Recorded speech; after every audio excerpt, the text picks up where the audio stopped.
ja tere tulemast siis konverentsile Sotsiaaltöö tee globaliseeruvas maailmas ja tähistame selle tänase kokkusaamisega siin Tallinna Ülikoolis siis sotsiaaltöö päeva. Ja päev tuleb tore, päev tuleb elav. Palun vabandust, unustasin ennast tutvustada ka. Minu nimi on Urmas ja tänase päeva jooksul olen siin siis teiega koos. Ja mul on sotsiaaltööga mõningane puutumus ja selle puutumuse juures kõige väiksem osa on siis seotud ka Tallinna Ülikooliga. Tõesti, see oli üliväike, aga ikkagi kogemus. Aga sellest ei pea täna rohkem rääkima, keskendume tänasele päevale. Aga enne veel, kui me päriselt selle päeva juurde läheme ja ma esimesed siia täna juba hommikul tulnud tervitajad teie ette luban, siis teeme väikese viktoriini, kui teil selle vastu ei ole. Väga lihtne, üks küsimus ja loodetavasti hästi palju vastuseid. Jah? Saate koha pealt hüüda. Minu silm on terav, ma näen kohe ära, kus kohast vastused liiguvad. Jah? Küsimus on väga lihtne. Palun vasta valesti järgmisele küsimusele. Mis on Poola pealinn?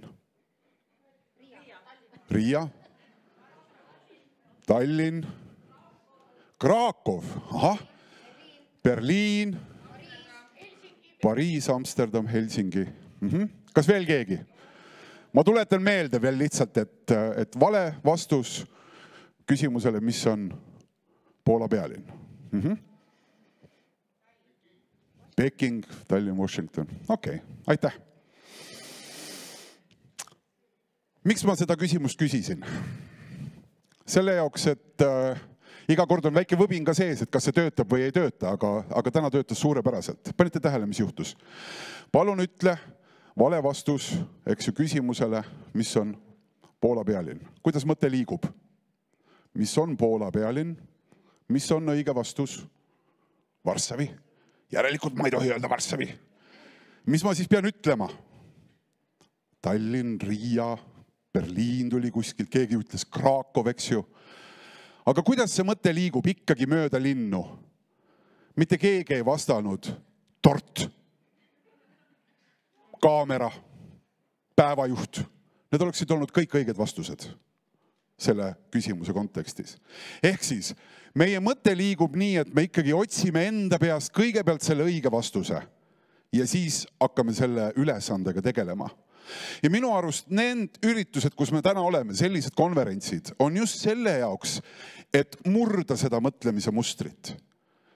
Et sa ei otsiks enda peast kõigepealt õiget vastust, mis sinu meelest on õige, ja hakkad siis vaidlema sellega, kes esineb.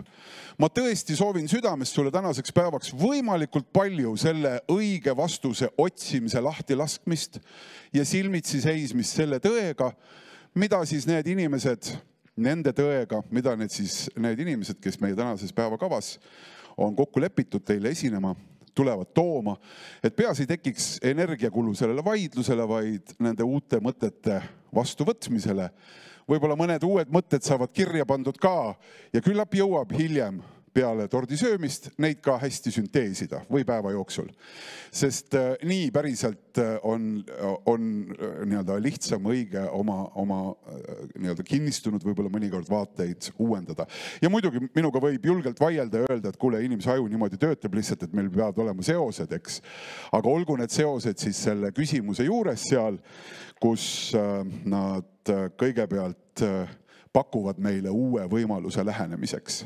Nii et ma tõesti siiralt soovin seda. Aitäh, et see katse õnnestus, suurepärane. Mulle tundub see üks tore mõttekäik olevat, mida siin hommikul tõestatud sai. Ja nüüd selle sama ühise tuhhi pealt saame minna, tuhh on ka eestikeelne sõna siin viimasel ajal eriti, saame minna siis tänase päevakava juurde ja ma kõigepealt palun siia teie ette Kristi Klaasmägi, kes on Tallinna Ülikooli haridusinnovatsiooni prorektor. Mine tea, muidugi jah, eks ju seal TalTechis on rektori valimine ka, et mismoodi ja kuidas. Aga kõigepealt siis Kristile tervituseks sõna, palun.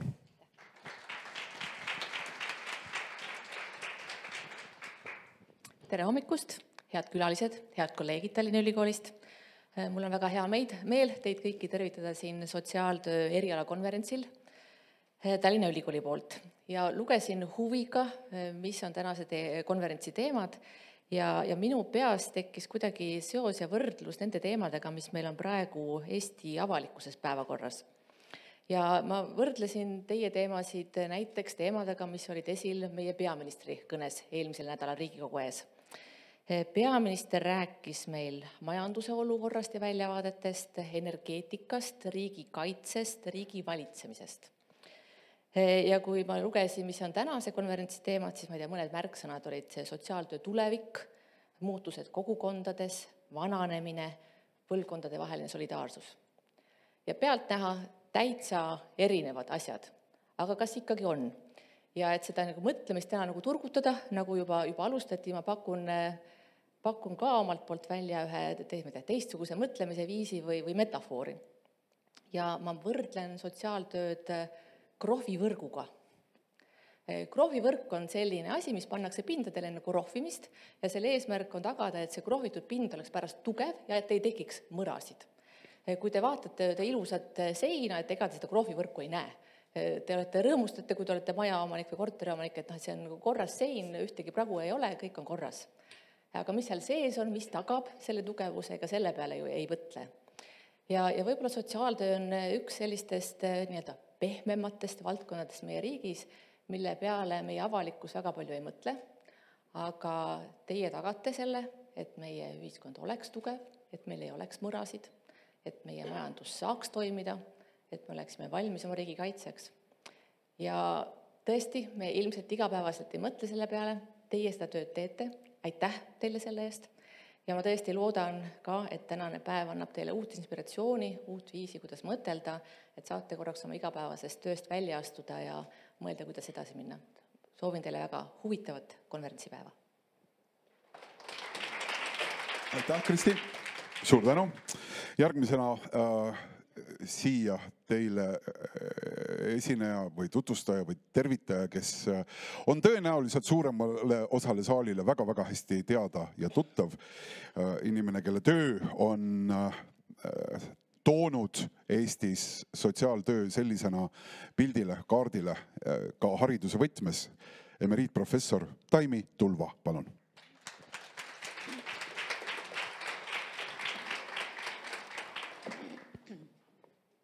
Hommik on juba kõrgel. Austed konverentsi osavõtjad, head kuulajad. Tänase rahvusvahelise sotsiaaltööpäeva, kuigi see nüüd päriselt oli siis meil eile, juhtteema on tugevdame põlvkondade vahelist solidaarsust Eestis kestva heaolu nimel.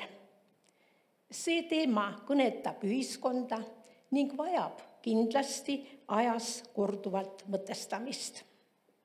Mul on olnud saatuse tahtel võimalus seista silmitsi sotsiaaltöötajate akadeemilise koolituse hakatamisega. Andes endale juba tookord 34 aastat tagasi, siis aastal 1991 aru, et saatusega ei ole kuidagi mõtet sõtta minna. Maa tuli kohe täita, parafraseerides Hando Runnelit, oma sotsiaaltöötajatega. See oli võlude ja valudega seotud sotsiaaltöökoolituse ja sotsiaalhoolekande tormiline ja heitlik aeg ja selle hoolekande ja koolituse ülesehitamine. Sellest panustasid arvukad kolleegid ja kahtlemata ka meie tublid tudengid. Kurvamatu tugi tuli omal ajal eriti alguses soomlastelt. Inspireerijateks olid uudishimulikud tudengid, keda kütkestas sotsiaaltöö eriala oma teadmatuse ja põnevusega. Esimeses õppekavas tähtsustasime elukaare perspektiivi ning sellega ühenduses jälgisime põlvkondade siseseid ja põlvkondade vahelisi seoseid, märkamaks suhteniidistikke ja nende haprust. Sotsiaaltöö keskmes on teadagi abivajav inimene kogu elukaare ulatuses. Meie riigi ja meie rahva kestmine on teadupärast laste suutliku põlvkonna käes, kuigi oma panuse omal viisil saavad pakkuda kõik ühiskonnaliikmed. Otsinguvaim on sotsiaaltöö lahutamatu komponent ja otsing on alati liikumine. Lähtusime ideest, et armastades elu tuleb armastada selle elukaarelisust.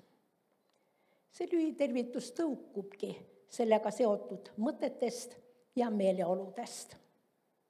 Seda on kosutav meenutada ja võib-olla mõningaid aktsente tulevikku silmas pidavalt ka seoses sotsiaaltöö ja sotsiaaltöö koolitusega markeerida.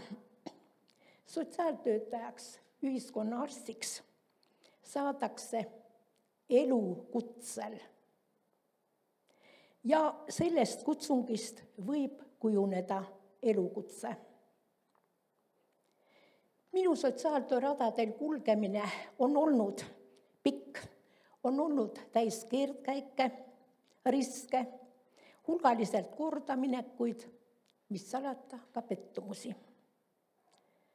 Südame ja mõistuse koostööd olen taga ajanud nii eluteel kulgedes kui ka töös tudengitega. Olen tänulik arvukatele kolleegidele ja väljal tegutsevatele sotsiaaltöötajatele, kes on olnud kaasas üheskoos nende ideede ja mõtete genereerimisega ning praktikasse rakendamisega. Selles protsessis on alati tähtsustatud interdistsiplinaarset ja interprofessionaalset koostööd ning koostoimimist. Tänaseks on akadeemilise koolitajate seas aset leidnud edukas põlvkondade vahetus ja erialast tööd jätkavad minu õpilased ning vilistlased, kes parimal viisil oma tööd teevad. Sotsiaaltöö ja sotsiaaltööteadus on sulandumas teistesse erialadesse ja teistesse teadustesse. Uuenev sotsiaaltöö toitub erialade lõimumisest, millega koos sotsiaaltöö identiteet võib hägustuda. Võib-olla eriala multidimensionaalsus seda ka tingib. Sotsiaaltöö kõnetab reljeefselt teiste erialade inimesi ja selle tuumaks on kogukonnatöö. Sotsiaaltöö on, nagu me oleme pika aja jooksul märganud, kasvamine läbi kriiside läbimise, mis on põimituses uute ideede ja strateegialiste seisukohtadega. Omal kohal on tugev võrgustumine ja koostöö vabaühendustega. Eriala nähtavus ühiskonnas peaks kasvama. Oma arvamusi saavad reipamalt välja öelda nii koolitajad kui sotsiaaltööteadlased. Pigem kipuvad prevaleeruma negatiivsed aspektid, mida meedia kahjuks võimendab. Õppekavad põrkuvad ootuspäraselt tööturu vajadustest, mis kestvas muutumises nagu meie tõtlev ühiskondki. Õppekavade koostamise loogika ei suuda arvestada alati tööturu vajadusi. Loetakse ainepunkte, koostatakse ainekaarte ja sõnastatakse õpiväljundeid, mis ei taha jätta ruumi tegelike vajaduste arvestamisele.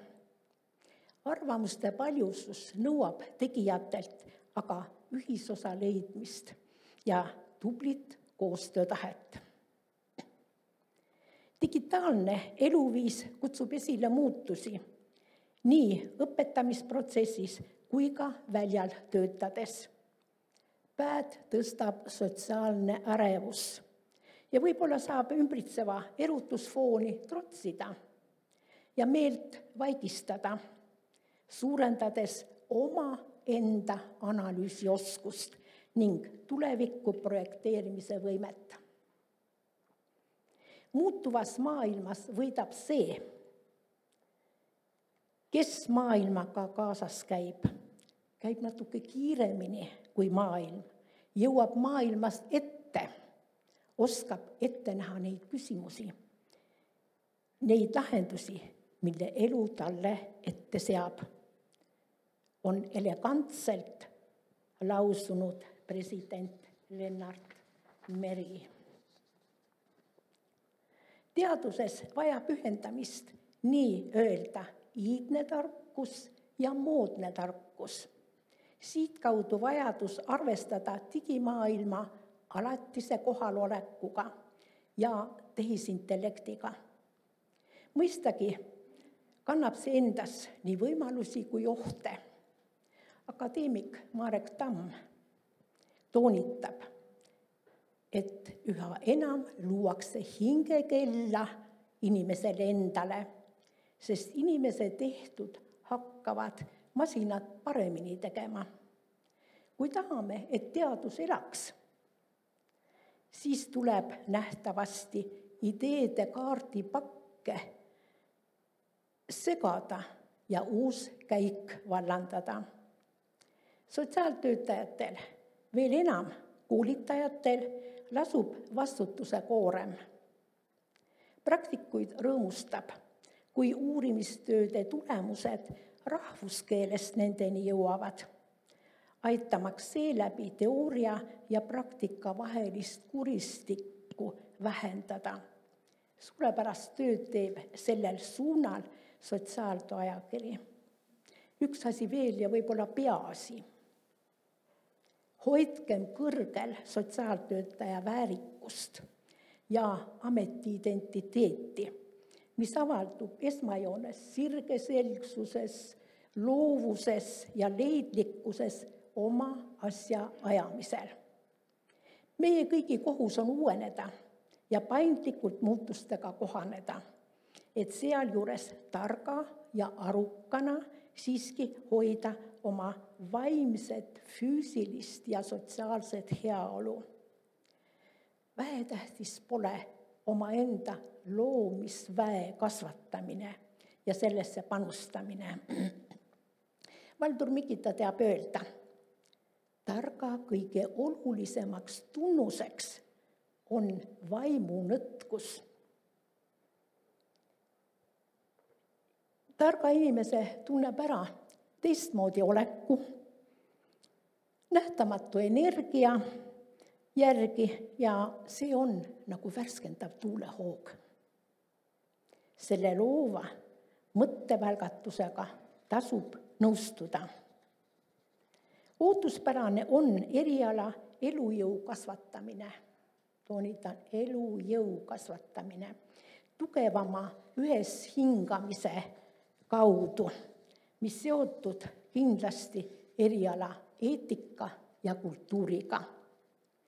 Rõõmu ja tervist, jõudu ja tarkust meile kõigile. Hää on huumorisoont meie tegemistes kaasas hoida ja see meie tegemisi toestab. Toimetame mitte südame tagudes, vaid südame tukseldes, soovitas meile kõigile aastapäevakõnes president Karis. Ja lõpuks vapustav rõõmusõnuv, mille võrumaalasena teie jaoks sõnastan nii. Kevväin nakkas pääle hummõn õkva kell 11. Toogu homne saabuv kevad soojust, toogu valgust ja armastust meie südametesse, meie hinge.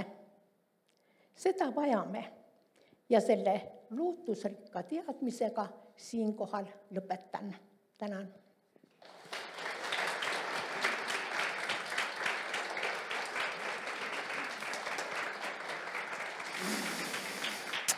Ja suur tänu, kõneles emeriitprofessor Taimi Tulva. Ja meil peaaegu oligi nii sätitud, et kui saab hommikul olla 15 minutit, et siis saab selle kõige tuumakama sõnumiga kohe kätte, nii et teeme suur tänu tõesti nende nagu sügavate mõtete ja sõnade eest. Tõeline tähtpäeva kõne. Aga ega ülejäänud päevaprogramm avab siis need teemad, mida Taimi siin sõnastas oma vaatenurkade alt ja on väga hea meel, et selle tänase kokkupanemisel tõesti meeskond on töötanud järjekindlalt pikka aega.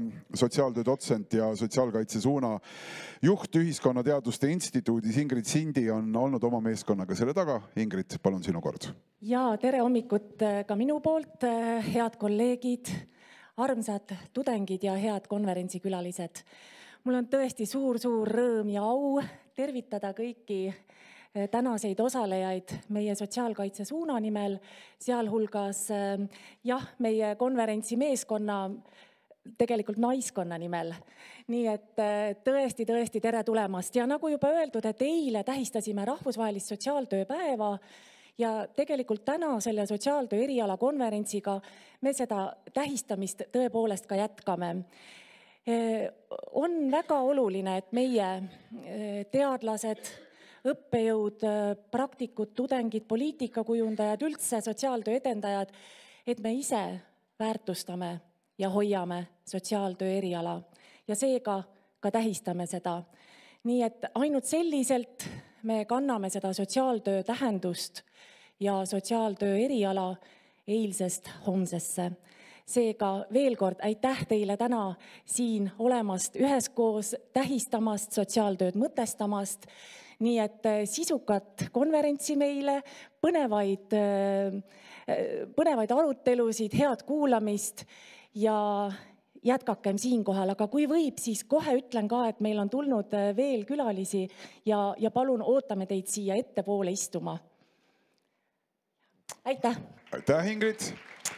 Ja tõesti, kes seal taga seisab, siis siin on veel mõned üksikud vabad kohad, ole hea, tule julgelt ettepoole.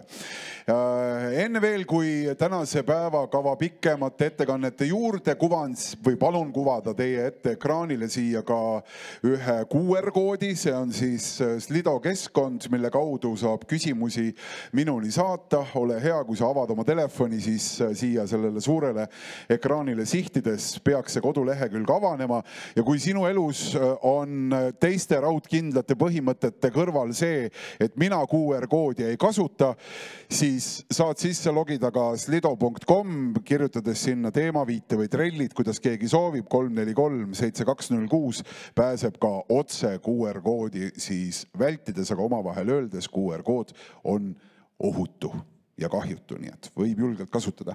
Aga ja küsimused sinna, kui sa näed, et keegi on juba midagi sarnast küsinud, siis lihtsalt upvote'i see küsimus. Upvote'i on eestikeelne sõna, see tähendab, et hääleta ülespoole, Lõuna-Eestis kõik räägivad nii. Nii et tee seda julgelt ja siis ettekande lõpus loodetavasti jääb ka meil väikene aeg, et saaksime tõesti ettekandjaga selle teema üle arutleda. Aga nüüd tänase päeva juurde. Ja kui üks märksõna on siin deglobaliseeruv maailm täna, siis ma olen täiesti veendunud, et meie tänase esimese pikema ja põhjalikuma ettekandja jaoks on see märksõna ülioluline. Ta on jälginud, uurinud, tegelenud moodsa maailma arengute ja teemadega. Ja heaoluriikide mõtestamise juures kahtlusteta on ülioluline vaadata, et kuidas selles kõiges siis sotsiaaltöö on oma olemuselt kas kohanenud, kaasa tulnud, millises vaatenurka sattunud ja kui panna veel siia juurde see märksõna, mida sellel aastal sotsiaaltöö teemades käsitletakse põhjalikumalt ehk solidaarsus, siis ei olegi raske tõenäoliselt kokku panna, miks täna siin teie ees on sotsiaalpoliitika professor Anu Toots. Palun, Anu.